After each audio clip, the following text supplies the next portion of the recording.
Hi, everyone, and welcome to our chat today. This is going to cover graduate programs in the biomedical sciences at the Jacobs School of Medicine and Biomedical Sciences at the University of Buffalo. My name is Beth White, and I am the Director of Graduate Enrollment for our biomedical graduate programs. So I'm really looking forward to sharing this information with you all today, and we'll certainly have time for questions at the end as well. But I will dive right in. Usually I like to start by sort of putting the university in context of this larger academic health center designation. UB is an academic health center, and that is an intentional designation given to U.S. universities that have a sort of a broad array of healthcare training opportunities and health sciences programs for their students. And UB is actually among the broadest in the country. You can see here that we have 7 different decanal units that are sort of involved in health sciences training.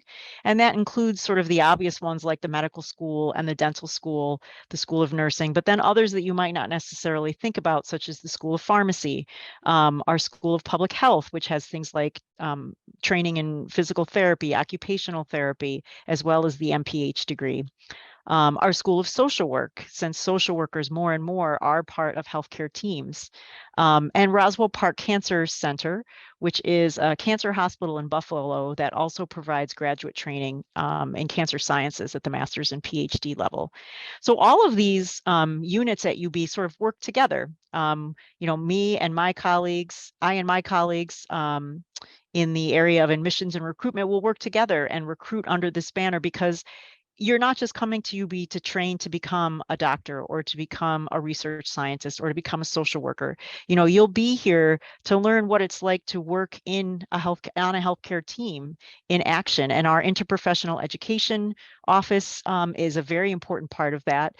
Any program that is involved in preparing students to work with patients, you'll have mock training sessions where you'll have, dental students and social work students and nurses and pharmacists kind of all working together on mock cases to kind of mimic what might happen in the real healthcare world in a hospital or another healthcare setting.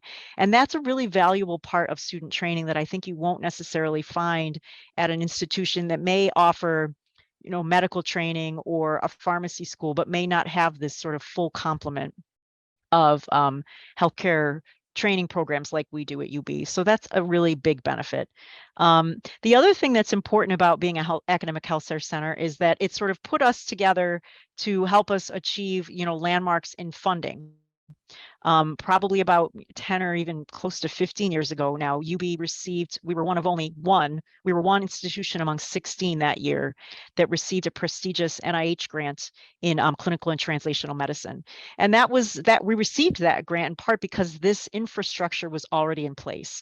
We have these different units working collaboratively across disciplines. We have the Buffalo Niagara Medical Campus, which is an important part of that as well.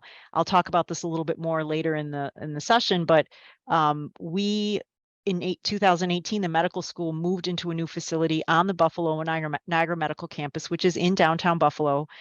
And that was the process of a years-long effort to bring us here, where already many of the local hospitals exist, where biotech startups exist, where the Roswell Park Cancer Institute exists. And so that put both clinicians and researchers near each other in proximity.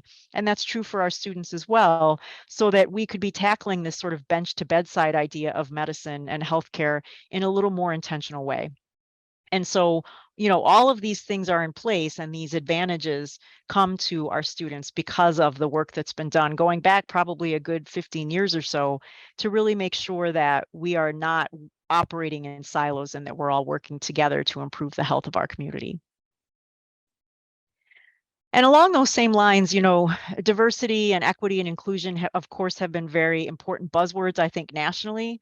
In recent years, we certainly saw during the pandemic how racial health inequities are still a big issue in our society. And we in the Jacobs School have been working on these issues for a long time. Even for years prior to the pandemic, we have been working to diversify our incoming medical student class, our incoming master's and PhD student classes, diversifying our faculty, because we know that we're training folks to go out into our local healthcare workforce.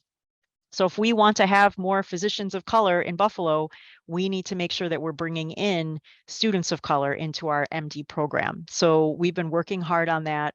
Our students are very passionate about it, and we're doing what we can in our little corner of the community here. Our new dean, Dr. Allison Brashear, who just started last year, is also very committed to this work. So, you know, we have been diversifying our classes.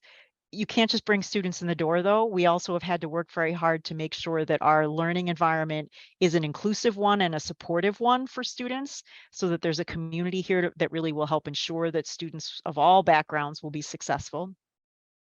And we've also had to strengthen our student support services and work on sort of improving mentor training, faculty mentor training around diversity and inclusivity, and making sure that students also know what they can do to you know, become the best scientists that they can be and know the resources that are available to them, and also what the expectations are of them, because of course students also have a responsibility and a role in their own success in the program. So we've really been trying to explicitly train our faculty, train our students, so that they understand these resources that are available, and that they're able to give us feedback on a continuing basis, so that we can address issues. If there are any gaps, we need to know about them as soon as possible, so we can sort of pivot and make sure that we're responding to students' concerns and students' needs. So I think that that has really accelerated in the past couple of years, and is another key benefit of studying in the Jacobs School.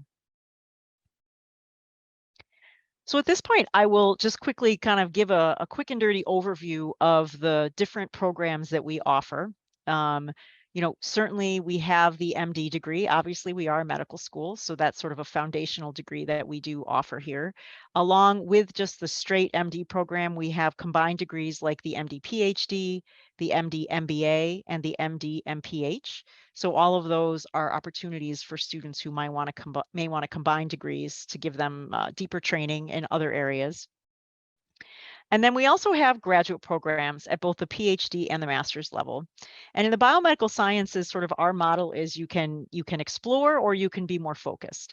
At both the master's and PhD levels, there are opportunities to start in programs that give you sort of a broader introductory experience to biomedical sciences disciplines, and sort of an opportunity to start sort of broadly sampling different areas, working with different faculty members before drilling in and specializing in the degree program of your choice.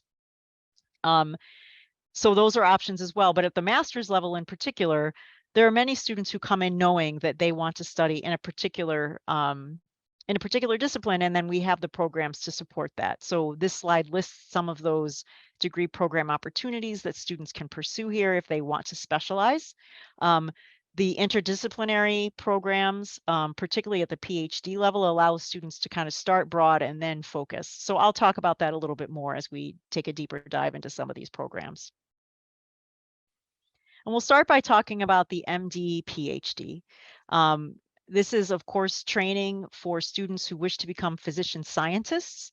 So, you know, many times students may think, okay, I know I want to be a doctor, but there are more and more, I think, opportunities for undergraduates to be exposed to research while they're getting their bachelor's degree. And sometimes in the course of that, students may really discover they love that aspect of science as well, not just the idea of treating patients, but also the idea of understanding the mechanisms and the diseases and the treatments, and hopefully bringing forth new knowledge in those areas within the medical profession. So for students like that, MD PhD is a great opportunity and a great program to pursue. You can see on the slide here the chart that shows that the typical program structure is that students come in and do their first 2 years of medical school. They take those step exams to show that they're ready to move into the clinical stages of their training. And what MD PhD students do is then they go right into the PhD. They complete their PhD in its entirety and then return to medical school for the 3rd year after completion of the PhD. So again, this is obviously a long program. Our students can take anywhere between 7 to 9 years typically to finish the full curriculum. but it really does position our students to be not only physicians, but also researchers, and to really kind of epitomize that bench to bedside idea of taking the newest research and the newest information and hopefully creating applications in the care of patients. This is a fully funded program. So our students who enter are funded throughout the program. Their tuition is covered. They receive an annual stipend. Fees are also covered during the PhD years. So this is a very nice financial package and funding package that we can offer to those students. It is a small program. We bring in probably 3 to 4 new students a year. And it's a small cohort then of about probably 30 students or so in total who are in the program at any given time. And they really, because it is small, are very supportive of each other. And you have sort of the older students who've navigated some of these milestones who can mentor and guide the younger students as they start. So it's a really nice supportive community. You can see on the chart on the right here, the different PhD programs that are available to you as an MD PhD student. And you can see that it's very diverse. And again, I think gets to one of the strengths of UB, which is that we have so many different program options as a Research One institution. So you can be getting your PhD in the basic sciences in the medical school and things like microbiology or neuroscience or biochemistry. Or you can be branching out into other areas of UB that are not necessarily part of the medical school, such as our School of Public Health, our School of Engineering, and the Roswell Park Comprehensive Cancer Center. So again, lots of diversity of options. We have a fairly new program director, Dr. Robert Taylor, who joined us from the University of Utah, who is really leading the program forward. And we look forward to his leadership and think that the program is going to continue to do very well under his leadership. Let's talk about PhD programs.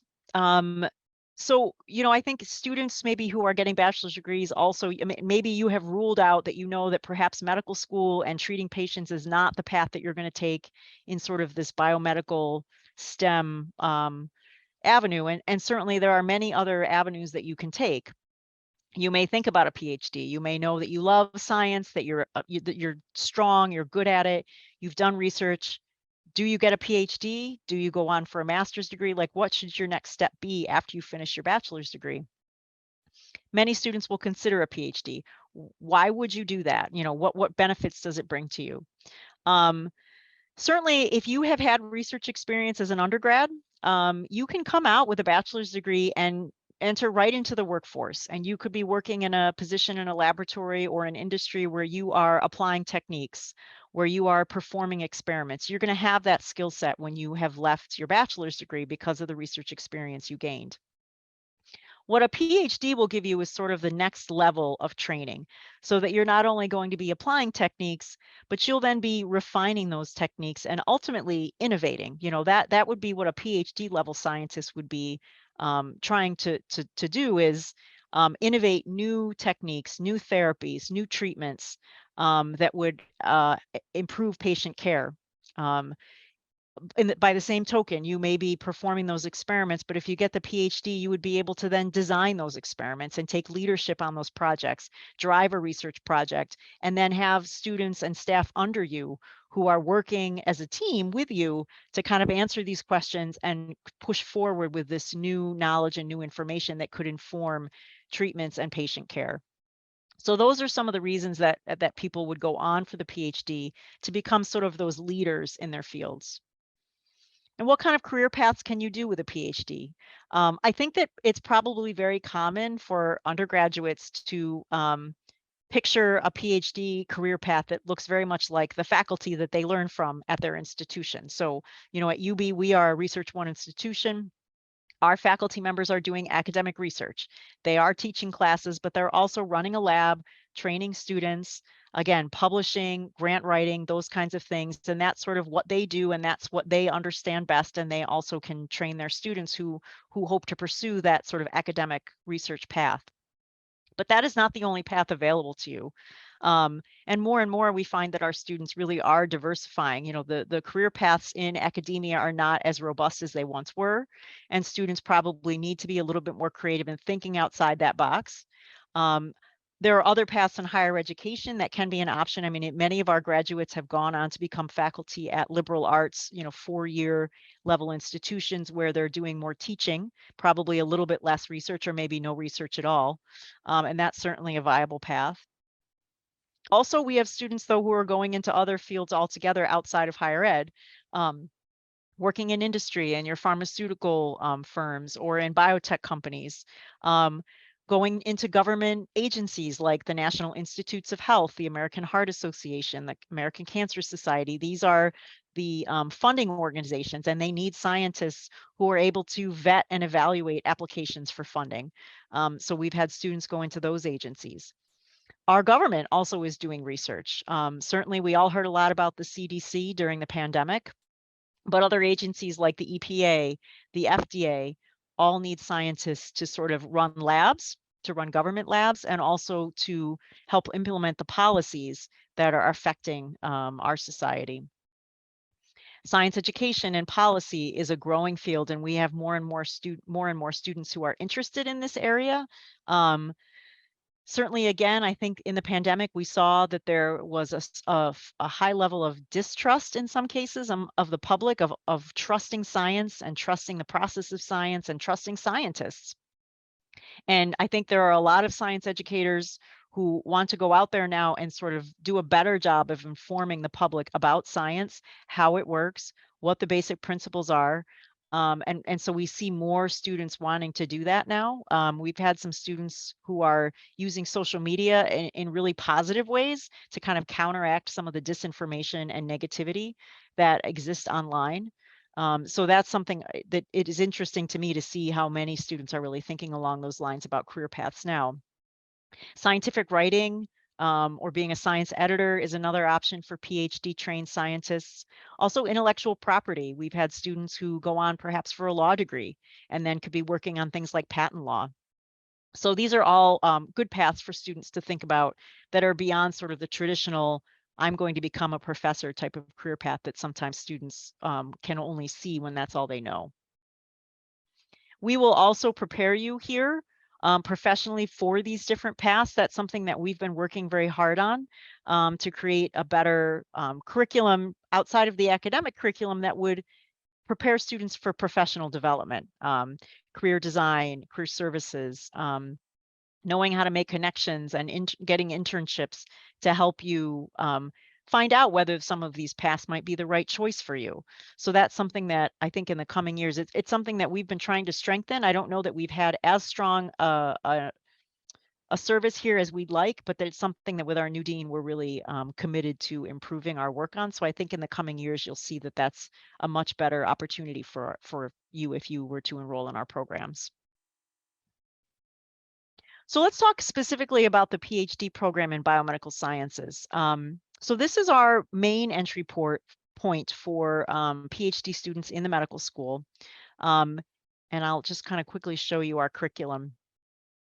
So students come in the PPBS and they complete a foundation year with us. So the first year is the entire cohort of students in the first semester, especially taking the same courses all together as a cohort. In the second semester, there's some common courses and then some elective courses, depending on your research interests and your program interests. But that whole first year really is the group of 15 to 20 students that we take each year, working together, taking classes together, and then also working in labs together. So in terms of classes, we have a curriculum that was revised probably within the last 5 years that we've gotten really good feedback on. For many years, our curriculum had been the same. And when a student came into the PPBS, they were taking biochemistry, cell biology, and genetics in their first semester. But that didn't reflect the 11 different biomedical disciplines that our program now represents. Science has changed a lot in the past 15, 20, 25 years with, more computational emphasis. We have a fairly new program of biomedical informatics. We have a fairly new program in genetics, genomics, and bioinformatics as well. Things like computational cell biology, a lot of things that maybe 15 or 20 years ago, really, we didn't have the technology to really envision those as options. our program grew, our curriculum hadn't changed. And so we set out to really improve the curriculum to better prepare students for this breadth of opportunity within the biomedical sciences. So this Fundamentals of Biomedical Sciences 1, which is a lecture-based course, is sort of a broad, high-level overview of the different disciplines, and it looks at things all the way from the cellular level all the way up to organ systems over the course of the semester. And we have a team of faculty who teach this course, who come in representing their specific area within biomedical sciences to kind of give students this broader perspective. And then the second part of that course, the companion course, is the Fundamentals 2 course, which is a literature-based course. And what that does is it takes these topics that are taught in the lecture course, and it assigns papers that then that allow students to drill in a little bit deeper on some of these key topics. So it's a really nice way of kind of giving the broad overview, but also giving sort of a deeper dive and discussion with faculty members on these topics by reading scientific journal articles. So we've gotten really good feedback from our students about that curriculum. We also have our students take a research ethics course, which is a discussion-based course, and I think our students have really enjoyed it. And then 2 lab rotations. So then these lab rotations are a key part of the curriculum. Every student will complete 2 lab rotations in the fall semester and 2 lab rotations in the spring semester. And this is meant to help you find the lab in which you'll complete your dissertation. So you would be, and you can come in saying, okay, I know I want to study neuroscience. I'd like to get a neuroscience PhD. And you can rotate exclusively, if you'd like, in neuroscience related laboratories in that first year. Other students will come in and say, I'm not really sure. I've worked in a biochemistry lab, but microbiology sounds interesting. And then maybe biomedical informatics. I think I'd like some experience on something a little more computationally oriented. You're not really sure what direction to go. You can do lab rotations in all of those things in this program. And I think that's one of its great strengths, is that it gives you that level of flexibility to focus a little bit more if you think that's where you want to be, but also to really kind of explore a little bit in that first year before you have to make the decision and say, okay, this is where I'm going to work, what the lab I will work in, and the dissertation project I'll be working on. So over the course of those 4 rotations, you will sort of go through that decision-making process. And in the second semester, you will be able to take some electives. If you know that you've made your decision at a certain point, you can move into the laboratory that you'll be joining, or you can be rotating and sampling all the way to the end of the academic year. You would be fully funded in this program. Students receive a full tuition waiver and an annual stipend. It's currently $31,000 a year. You receive full tuition and fees waived by the university. You start with us in August, and you end your first year with us officially June 30th. So you would be rotating in labs, taking those courses, and then you may unofficially match to a lab perhaps in the spring semester, but you will officially match to that lab July 1. And what that means is you then will be supervised by your faculty mentor from that point forward. And you also join the PhD program of your choice that faculty member is affiliated with. So that might be the biochemistry PhD or the microbiology PhD. It's one of the 11 different PhD programs that the PPBS feeds in its structure. So you may not be sure if a PhD is the right choice for you. I think a lot of students consider many options, and a PhD is a big commitment, and you may not know yet whether that's the right choice for you. Some students will do a master's degree as a way to discern, should I continue on for a PhD? You don't need to have a master's degree to apply to the PPBS. We can accept students for that program right out of the bachelor's degree. So if you know as an undergraduate that getting a PhD is right for you, you can just go apply directly to the PPBS. Some students want to use the master's degree as sort of an intermediary time to kind of explore a little bit more before they make that decision. And some students just want to get a master's degree because that's going to be the additional level of training that they need to go out into the workforce, perhaps working in industry in a laboratory or as a lab tech, or as a science educator, or as a teacher. You know, we have students who kind of go into a lot of different paths after finishing master's degrees. Sometimes that is further study, Ph.D. Some students do a master's degree on the way to M.D. or another professional health program. Sometimes the master's is the highest degree the student will earn before going out into the workforce. So this slide shows the different master's programs that we offer at UB in the Jacobs School. On the left is, again, are those focused options that I talked about earlier. So we have 14 different disciplines in which you can earn your master's. Most of these are going to be 2-year thesis-based programs, although in some programs you have the option of a capstone style, which is going to be a less intensive culminating project at the end of the degree. It may not necessarily be a wet bench research-based program. It may be a project that's a little bit lighter of a lift. And sometimes those programs might be a bit shorter. You might be a 3-semester on a 3-semester timeline as opposed to a 2-year, 4-semester timeline. But that's typically what you'd be looking at the master's level. The other option is on the right, the interdisciplinary program. And this is where you get to explore a little bit more. This is designed as a 3-semester program, so a little bit shorter. It's designed with a capstone project. So this is not going to be a thesis level deep dive into a research project. Students who enter this program can be students who are weighing options. We've had students use this program as a way to discern whether a PhD or an MD might be the right next step for them.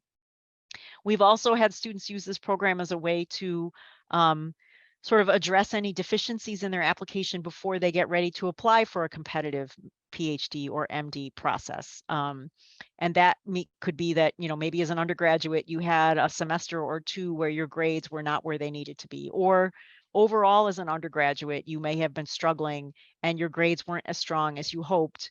And you know that you're not ready for a medical school application process at this point. A master's degree can be a great way to address those deficiencies. You'll be in a more rigorous program. If you can show that you've done well in a master's, you certainly can show that you've kind of gained skills that will help you be a successful student in a higher level program. So this is a really innovative curriculum and one that we think gives students a lot of flexibility. Our program director, Dr. Anyango Kamina, is actually an alumni of our medical school. She earned a PhD in microbiology. She's young and enthusiastic and really doing a great job leading this program and sort of inspiring our students and helping them find their path and navigate this path as they decide what the next step will be after they finish the interdisciplinary master's. So these are master's programs to think about.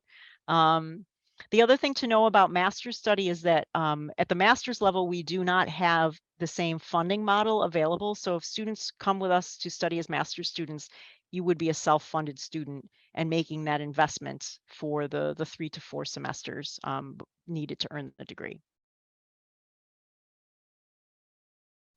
So let me just summarize here, I think some of the key points that we've kind of hit on today in our session. Why would you consider UB? You know, certainly, you know, we are an academic health center. We are on the Buffalo Niagara Medical Campus, and you can see in the photos here on this slide the gorgeous building that we are in, and its location in the core of downtown Buffalo, which I think is a real benefit for students. Not only all of that, but we are internationally recognized. Our faculty are highly funded. For an institution our size, our degree of grant funding from national agencies is quite high. So our faculty are doing really interesting things. And as a student here, you are able to work on those teams with those faculty.